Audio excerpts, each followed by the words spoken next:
Welcome to the Ignorance is Strength podcast. I'm your host, Fabian motherfucking Ojeda, and I don't know shit, but that's okay.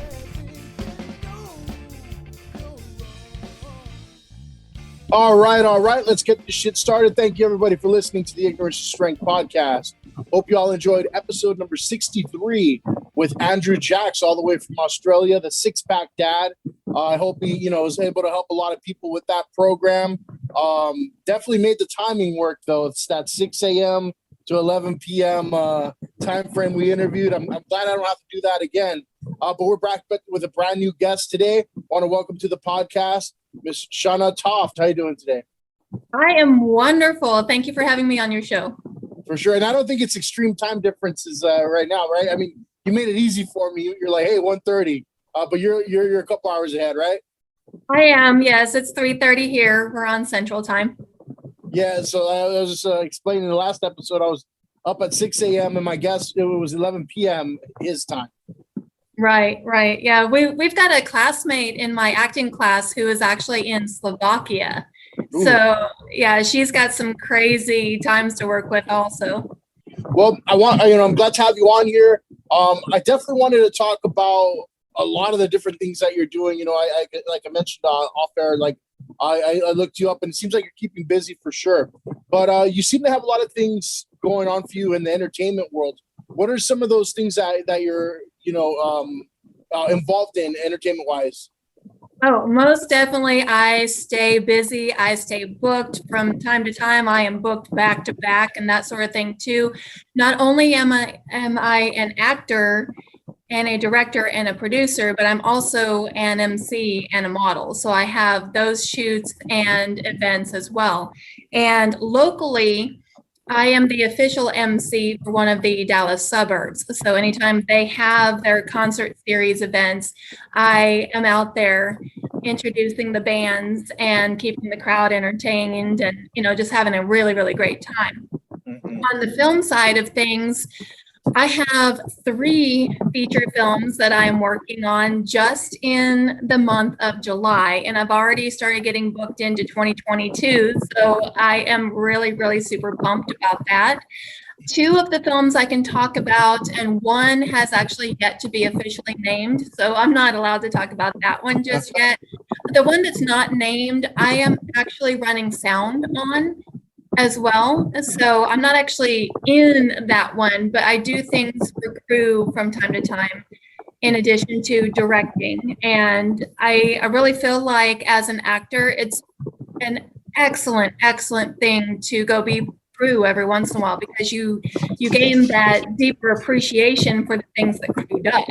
Right. So I am running sound in one of the 3 films, and I am in Line of Action, which is a faith-based film. Mm-hmm. I am in Stay, which is a public service announcement sort of film. It's bringing more awareness to suicide prevention. Okay. So I want to do projects that really speak to certain issues in people's lives as well. Like recently for a really big university, I did a film on domestic violence. And that one will not be released publicly, but just to know that I did a film like that for the psychology department and to help bring that awareness to the students who attend that university is really, really super awesome. So maybe one of these days I'll be able to release the footage, but for right now, I'm not allowed to, unfortunately. But yeah, there are projects that are just near and dear to my heart that I've done. I've got a couple of things out right now. I don't have serious roles in, but I was part of, and 2 of those things have billboards on I-35 in Dallas and Fort Worth. So that's pretty cool. One of them is Cruel Summer.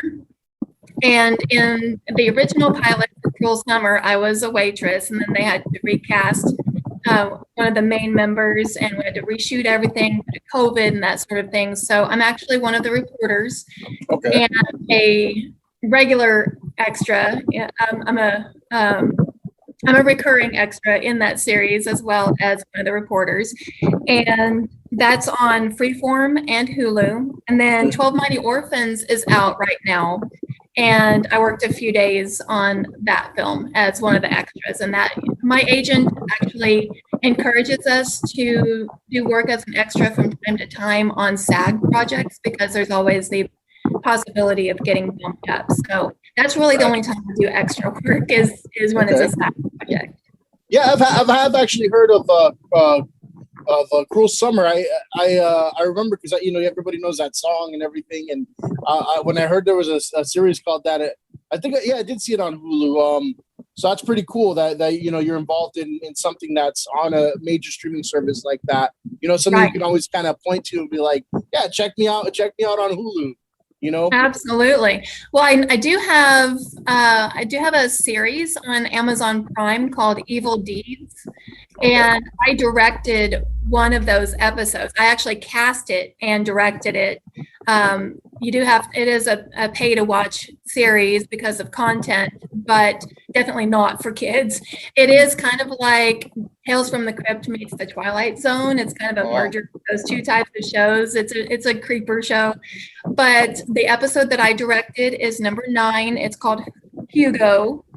And I had so much fun directing that episode. I'm also in a later episode called Hello that we will have finished up pretty soon. And then I'm in another film that's coming out on Amazon Prime, and it's called Snowy Night. So those are a couple more things people will be able to watch me in.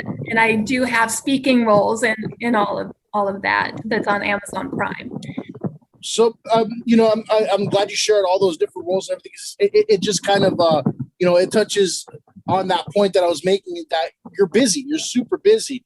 And so, previously I've had on, people that want to break into acting, but they can't, quite elaborate how they're going to get their foot in the door, right? So what started this off for you? How did you, have you been doing this for since you were a kid, or how did you first get your foot in the door of the entertainment world? Well, I think I was pretty much born an entertainer, but like I would put on little shows at home and everything when I was like 3 or 4 years old and older, and I did a lot of theater as a kid, and then as an adult, I met my now ex-husband and moved 1,000 miles away and had 5 kids. And, I've been happily divorced for a while, and so I put the whole acting thing on hold during all of that time. But now that the kids are older, and I don't have to worry about babysitters or anything like that, I actually got back into acting about 5 years ago now, I want to say. And that was, not quite a shove, but definitely a firm push from a really great friend of mine who does celebrity headshots. And she's like, girlfriend, you have this love of acting and you've got to get out there. I've seen this audition and I think you need to go. So I went to the audition that she mentioned to me, and I got in, and I have just been running ever since. It's like once you get your foot in the door with things, people start to get to know who you are.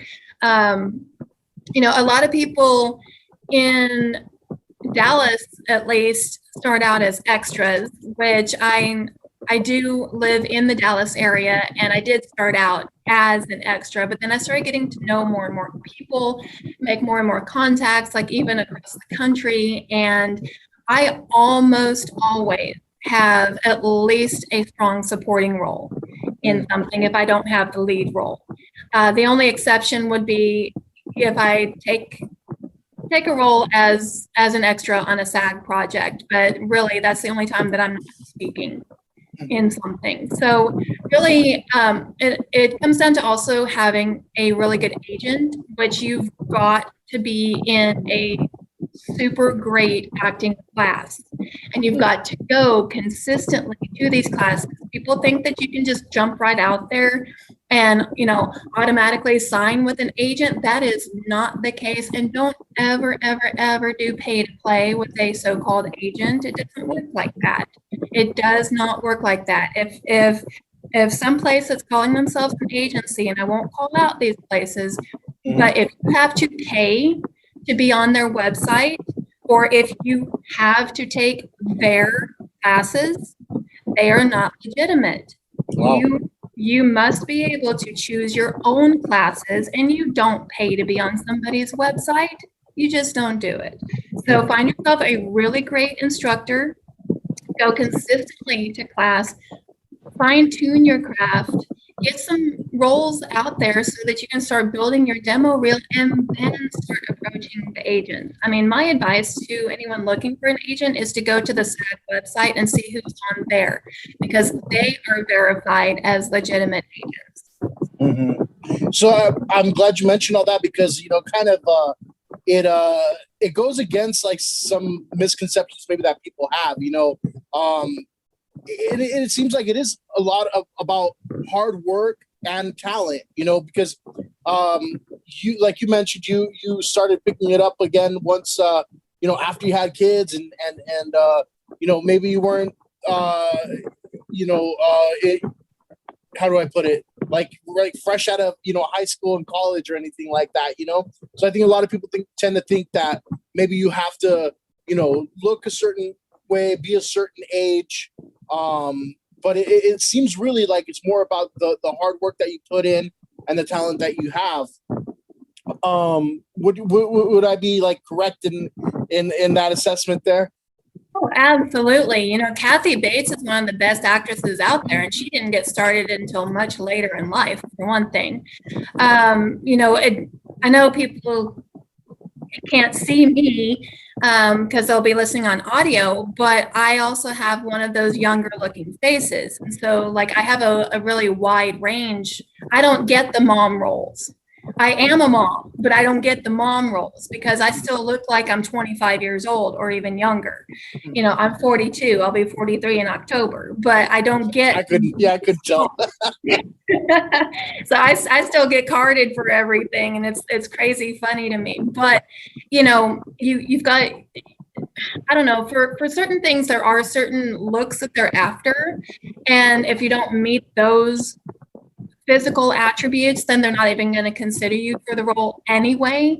But there are other roles that are completely flexible on, physical attributes and ethnicity and age and that sort of thing. But you've got to find your niche, find your go-to roles, and really focus mostly on those. I mean, of course you can expand, like I've been expanding into comedy where drama is my wheelhouse. I do a lot of drama. I do a lot of horror and thriller type things, but I can also be funny.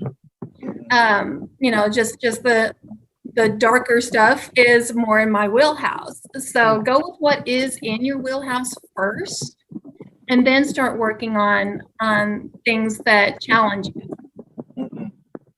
And I think too, another thing about breaking into entertainment, and maybe it's just because we kind of grew up on this, and then reality TV really kind of blew up, and everybody started seeing that these people are more accessible and everything like that. But I think some people that break into entertainment, they just want to jump in and like, I want to be famous, and so a lot of actors aren't like super famous, right? So, I mean, is it more important for you to like be consistently working, or to get to the point where maybe you become like a mainstream name? I think for me, I mean, if you're in the industry to be famous, then you're in the wrong industry. You're in it for all the wrong reasons. The people who get this industry are here because we love the work that we do. It is so much more important to be a working actor than to be a household name. So much more important, because there there are literally millions of actors out there in the world. And, you don't have to be a top 5,000 on IMDb to make a difference and to bring entertainment to somebody. I mean, hell, there are things that I do for free every once in a while. It's just every once in a while. Most of the time you have to pay me. But if it's a passion project or something, I would be on set for free. Huh. You find something that you would do for free, then you're in the right place. It's best to get paid for it, but I mean, as long as it brings you joy to be there, you're in the right place. If you're just looking for fame, I don't know what to tell you. Hardly anyone gets the fame out of this, and that's okay. And it needs to be okay. You're not going to be a household name to everyone, but you're going to be a household name to the people who matter in your life. Right. Yeah, no, for sure. And that kind of brings me to the next point is that, the game has kind of changed as far as like the entertainment world and people, use like social media, like, Instagram, TikTok, YouTube, right, to kind of make a name for themselves. But and this is all just, based off of taste and preference and whatnot. But a lot of these people aren't interesting. They're not funny. They're not entertaining. I don't know how some of these like viral videos go viral, in my opinion. I obviously, I can't be a hater. Hey, let them have their success and whatnot. But to me, it kind of, I don't know, it diminishes like good work, like I'm looking at some things on YouTube and like I said, they've got like millions of followers or millions of plays. And I'm like, but it's not funny, like, how do I put it? Like the Paul brothers, the ones who all of a sudden became boxers, right? I don't know how they became famous on YouTube, but I don't find them entertaining or funny. You know what I'm saying? Yeah, totally. I'm not big on using social media so much to promote videos. Like I really don't do that. My YouTube channels, I have 2 of them, and they are both private because all I do on those is upload my demo reels on there, and I upload my audition tapes on there. And that's not stuff for the world to see. That's stuff for the casting directors to see, But as far as like, I don't know. I don't like Twitter. I do not use it for my own stuff, but I do use Facebook and Instagram to promote. But really, all I do on that stuff is I'll take a selfie to show, hey, I'm working today.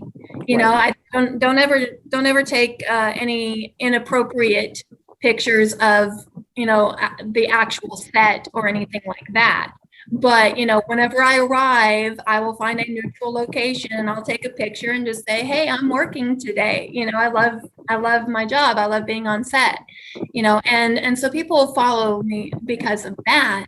And then they'll go check out my IMDb page or my public page on Facebook or my Instagram or, that sort of stuff. And I do book sometimes because of those posts. I know there are casting directors who look at that, but I think it's more important to be choosy about what you put on your social media. Don't just put anything and everything on there. People don't care. Right. Yeah. I mean, I see, a lot of people, I don't even know how to use Twitter, to be honest with you. I see a lot of people that are on there they basically just write a journal to themselves and nobody cares. Mm-hmm. Exactly. I mean, the only entities that get any sort of replies or likes or anything like that are like companies, or like public figures that are already big. So yeah, I'm kind of Twitter dumb, but I don't really intend on using it anytime soon. So right, yeah. The only time I use Twitter is for the Brother Bones series. It's a TV series that we had to put on pause for right now because of production delays on that. But it is a comic book series that is coming out. I'm the social media coordinator, so I have to use the the Twitter and the Instagram. And I'm purposely saying the Twitter and the Instagram. Yeah. I have to use those two social media platforms, and I also maintain the website. So, but that's really the only time I use Twitter is when I'm posting about Brother Bones. Okay. Now you mentioned you MC too, and that's really interesting to me. I love live music. I used to play a little bit of music and whatnot. Love going to concerts, but the last year has been a no-go for concerts, right? Has that when did you start jumping back on to MCing? 5 years ago, actually. And last year was pretty quiet with the MCing, although I did get a couple of private gigs. Like I MC'd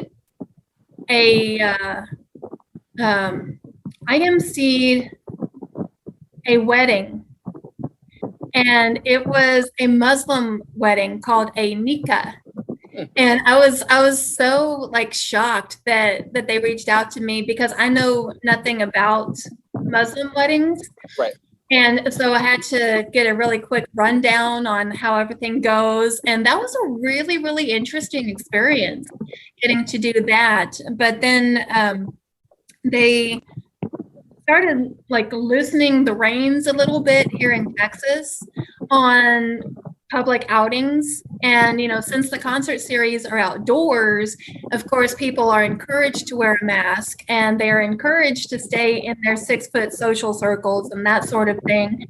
But there's much more freedom now with having the concerts. And I'm telling you, like, the more people in attendance, the better. I do not have any kind of stage fright whatsoever. I actually feel more comfortable the more people. Yeah. Yes, because it's like a sea of people out there, and it looks so cool. Uh-huh. And I know they have come to see the bands. But I'm just like, man, I get to talk to these people. I get to interact with these people. Like last weekend, I emceed a concert for Le Freak, and they're the best 70s disco band in the world, and they were so much fun. I mean, they are known globally. There's, a little band you might have heard of, but it was so cool getting to see just like all the thousands of people out there that came to see Le Freak, but I got to be the one up on stage with them and introducing them and interacting with them. And I even we even had a costume contest, because we encouraged everybody to dress in 70s clothes. And so I got to call people up on stage, and I got to judge them and everything based on people's applause. And it was a lot of fun. I love doing stuff like that. Mm-hmm. I am an all-round entertainer. I get it. On a smaller scale, I do consider myself the king of karaoke. So when I go into like one of those small karaoke rooms, I don't like it. Where it's like 5-10 people. I'm like, no. I got to be in front of the whole bar. They got to be singing along with me. They're gonna offer me drinks after I'm done singing. So I completely get that. It's a lot more fun to play to a bunch of people than 3 or 4. Right? Yeah. I was a teacher forever ago, and I always loved the larger classes too, because it's like I want to be able to reach more people. Mm-hmm. I don't need that little intimate setting, unless we're in a tutorial or something. But I love to reach as many people as possible. For sure. With the MCing, if there was like one act, that you could introduce or be a part of, whether they're around or not anymore, who would it be? Oh gosh, as far as bands go, or performers, singers. Man, I think probably Journey. Oh, okay. Would be pretty amazing. Yeah. That would be pretty amazing. But as far as like any event in the world out there, I'm talking like Oscars, Grammys, nice, Emmys, something along those lines, something televised. Mm-hmm. Would be a lot of fun to MC. That's interesting. I talked to, speaking of the board shows, I talked to Bruce Valanche a couple of weeks ago, he wrote for all the award shows basically. I mean, he wrote all the comedy for it and everything. And I asked him because he's been in the entertainment world for a very long time, and I asked him, what you're an actor, you're a comedian, you're a writer, what do you consider yourself to be overall? And he said, I'm just, I'm an entertainer, overall. Is that how you see yourself? Because like I said, you have your foot in so many things. Yes. And so is there one that you prefer over the others, or do you identify more as one, or you just kind of jumble it up and say, no, I'm an entertainer in as a whole? Well, most of the time I tell people I am an actor because I am, but I am an all around entertainer in the same breath. You give me a chance to MC, I'm there. You give me a chance to be on camera, I'm there. I still do a little bit of theater every now and then. I'm there. One little fun fact I'd love to throw in there is before COVID and everything, I actually got to be the stand-in for Tyra Banks when she came to Dallas for the Women That Soar Awards. I ran through the entire show as Tyra. The entire show with the presidential teleprompter and everything. And it was so cool. And of course, I got to go to the viewing and all that too, So, I mean, that's something that I did for free because it was Tyra. Yeah. I can forever say that I was her stand-in because, I look just like her. Right. Yeah. Not, exactly. But she's super, super sweet. She is so cool. She could be such a diva, but she is not. Her personality is what makes her the mogul that she is. I mean, she is so down to earth and just absolutely wonderful. And I would certainly work with her again. Nice, yeah. Well, we'll look for you in her biopic when it comes out. There you go. Yes, we're sisters. I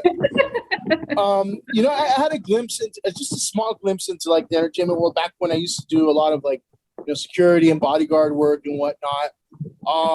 And it's interesting, because there's all the award shows they go to, the gifting lounges and everything like that. But for the most part, it's like it's work. It's a lot of work. There's a lot of rehearsing and getting ready, and you don't really see them out as like out and about wandering around, having a good time in the green room type of thing. They're always busy, right? And that kind of struck a chord with me because I'm like, man, you expect you reach a certain level and you could just kind of maybe do whatever you want. No, not at all. Because there are rewrites on the day. There are scene restructures on the day. They change up the order of how they're going to do things on the day, and you've got to be prepared for all of that. I mean, main talent is on set shorter time than everybody else in general, but it still is a really super, super long day. Like the longest I have been on set in one day is probably 15 hours. That's a 1-5. 15 hours on set. The shortest I've ever been on set, I think, was an hour and a half. Okay. So, and there was still a lot of work, and that hour and a half was for me to be on camera for 5 minutes, talking for 5 minutes. Yeah. So, I mean, there's a lot of work that goes into it, and that was for a commercial. Yeah, I actually was in Brody Jenner's reality show one time. It's funny story. I told you before on the podcast, but real quick, I quit a security job, and then I was looking for jobs on like Craigslist or something, and something said MTV security needed, blah blah blah. And I go and I'm thinking it's going to be a job to do security, right? It turns out it was an audition to play a security guard. Oh wow! For Brody Jenner, and I'm like, oh, can I do that? They're like, yeah, you can go ahead. You're already here, kind of thing. And so they asked me, like, just pretend like you're breaking into a hotel room. I'm like, can I yell? Can I be loud? Can I cuss? Like, yeah, just do whatever you would normally do. So I push the door open and I break the window on it. And I'm Wow. screaming and yelling and like, they start calling security and everything. And I ended up getting it, just because I'm like, I didn't know what I was doing. But yeah, you're right. For some things on that are on camera for like 30 seconds, it takes hours. I remember, yeah, I think I was only on for like literally 30 seconds. It was, I break them out of their hotel rooms and it's like a little montage and that's it. But I remember doing it over and over again. And this is I'm gonna say reality TV with the air quotes, right? Reality TV. But we refilmed that, a couple of times because we messed up the first time. Yeah. But I'm like, man, this takes forever, and I expected to see myself on screen for like, maybe a couple minutes or something, and it was literally 30 seconds. So I kind of I get that, but it's just crazy how all of the work and everything that goes into it. Oh, for sure. I mean, in general, the least number of times you're going to run any one scene is 5, because you've got to get the wide, and you've got to get the 2-shot, then you've got to get the over the shoulder dirty and clean, and then you've got to get the close up. And so, I mean, it's going to be at least 5 different times you're going to do the same stinking scene. And then in the editing room, holy cow, like I've gotten to where I love editing now, but the first time I ever did any editing, it was for a 3-minute scene for my acting class, because we post our footage from each side and knit it together so that it looks like an actual TV show, and we put it on our class page. But I'm telling you, the first time I did it for a 3-minute scene, it took me an hour and a half to edit together. I'm like, holy cow. And that wasn't even adding in any special effects or any additional sound or, it was just straight up editing. I was like, holy cow, I have such a deeper appreciation for the editors now. But now it's like, boom, boom, boom, I can knock it out pretty quick, just a few minutes usually. But unless there's like special effects and stuff that I need to put in there. But holy smokes, I mean, you start doing this other stuff and you really do gain that appreciation for the things that other people do on a regular basis. For sure. Yeah. Now, a few times, you mentioned SAG, the Screen Actors Guild. Is that something that you would suggest that like aspiring actors get into like as soon as they start, or I mean, does it take a while? I have no idea about any of that, so that's why I asked. Results will vary on that, and it also depends on where you live, because we have a SAG office in Dallas, but as a Texas actor, it is not necessary to be a SAG actor unless you are primarily working in SAG markets like Atlanta and LA and Chicago and New York, places like that. There is a ton of non-union work available in Texas. And with us being a right to work state, we do have the option of working on all of that non-union work. They really frown on it if you hold a SAG card, but there are people who find ways around that. So I spoke with Lisa Lanier. She's a Dallas native, and Paul Taylor's a Dallas native, and we've got several Dallas natives around here, but Lisa Lanier specifically told me not to join SAG until it is a must join situation. And she starred in The Hills Have Eyes. She's been in the industry forever. And, she knows what she's talking about in that regard. So, I don't think that people need to be in such a hurry to join SAG, but it's nice to at least get to the point where you're SAG eligible. Because once you're SAG eligible, you can go for those SAG roles. And you'll get paid better and you'll be more respected as an actor, but you don't have to, at least in a non-union state, you do not need to be a card-holding SAG member. I see. Yeah. I mean, do you think it helps you get more roles, or does it hinder? Again, that depends on where you're living and where you're primarily working. So in Texas, it's almost better to not be a SAG member. But you want to make sure that you have a really, really good agent who is affiliated with SAG at the very least, so that whenever you do get that eligibility factor, you're being submitted to the better roles. It does limit what you're allowed to work on once you become full SAG. Right. But as long as you are non-union or SAG eligible, you can work on whatever you want. Okay, for sure. Now, what else is there that you would tell somebody who's like unfamiliar with, being an actor and they want to break in? They're taking classes, they're looking for an agent, all the stuff that you've already discussed. What else is there? Maybe some things that are kind of like, I don't know, some of the intangibles, right? Like, what does it take to really kind of make it happen? Don't rely on your agent alone. I mean, my agent is phenomenal. She is fabulous. She does her job. But I book a lot of things on my own too. Like, I book more on my own than I do waiting for things to come through the agent. And that's just the way it rolls too, because I see things sometimes in different platforms than she sees, and she'll tell me, you go ahead and submit because I don't have the ability to submit on there, so like, and you have to be really careful going off of other platforms too, because, I actually book quite a lot from Facebook, but that's because I know how to vet things. Okay. And so, I've learned how to say, okay, well, that one's going to be a crappy thing to work on, or I won't do anything unpaid off of the casting sites or off of Facebook or anything like that. Plus, most of the people that I book with, I have known for a while, so there's that relationship equity.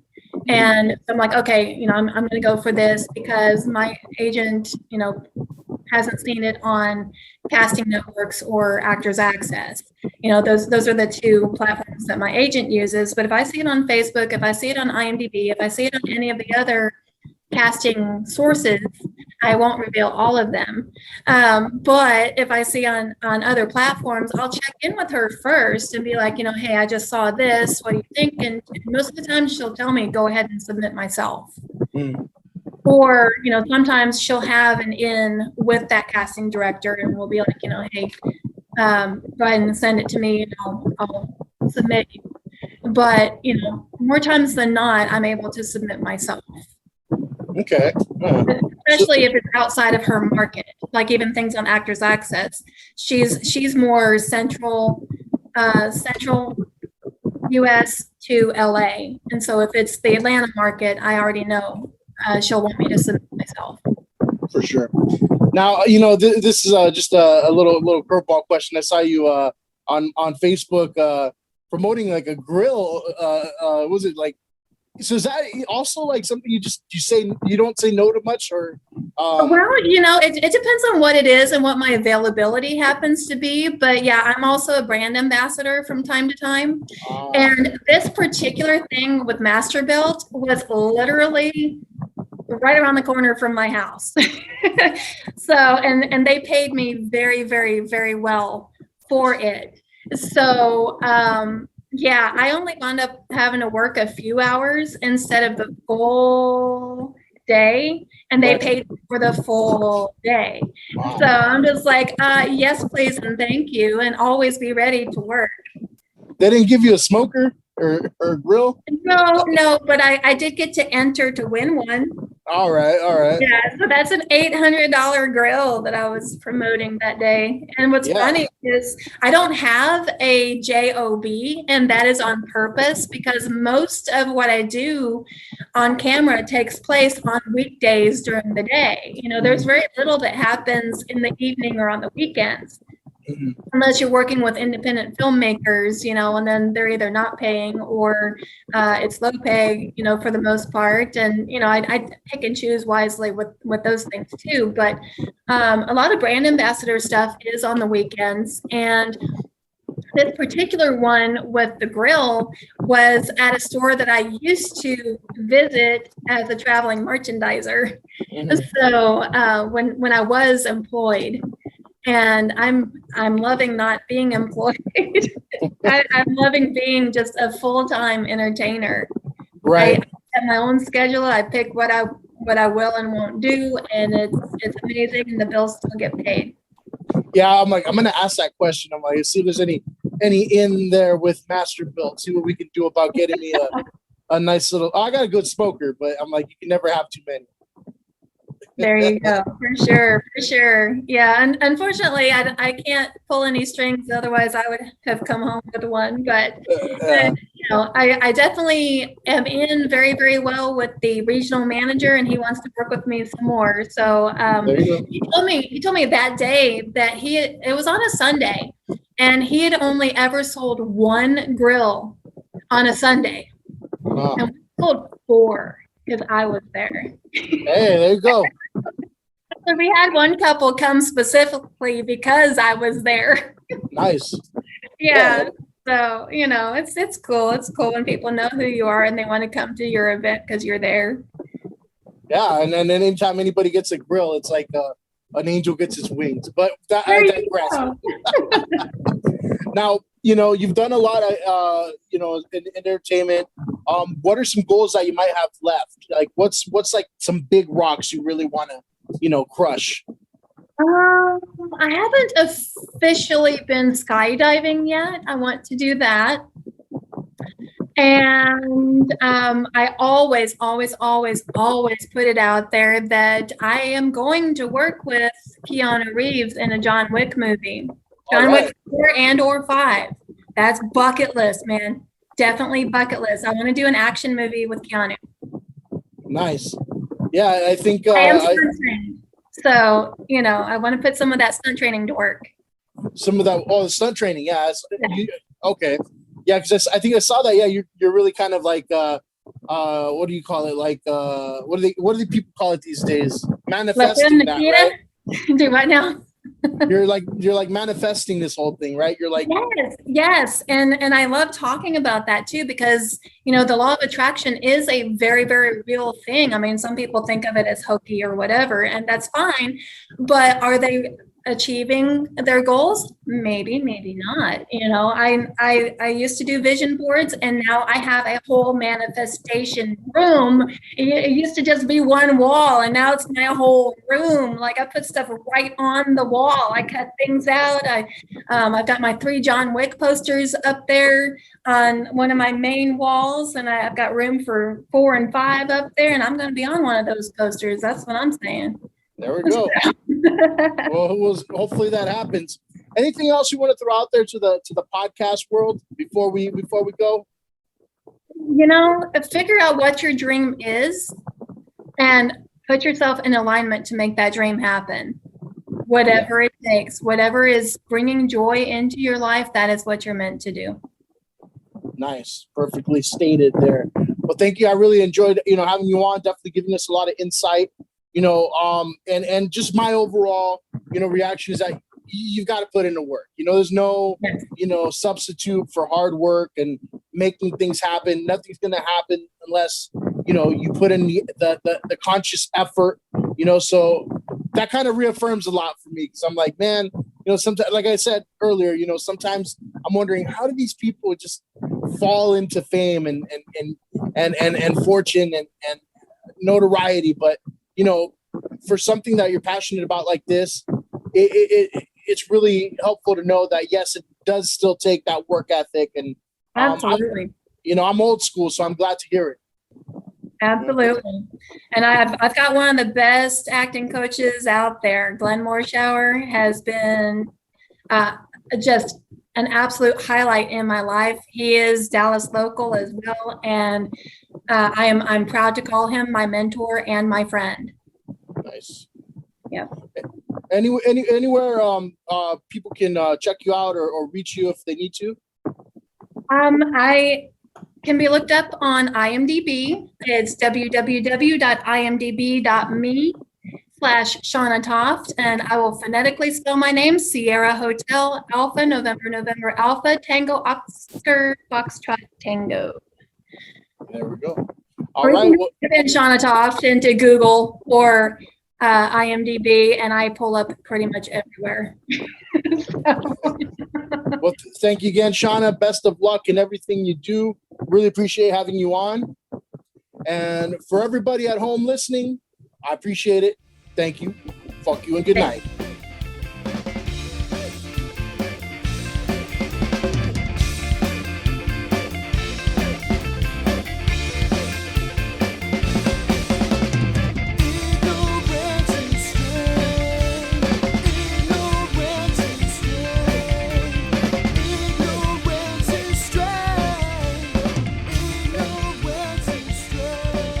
Subscribe to the Ignorance is Strength podcast on Spotify, Apple Podcasts, and Google Podcasts. Like, follow, and share on Facebook and Instagram at Ignorance is Strength Podcast and on Twitter at The Ignorance Pod.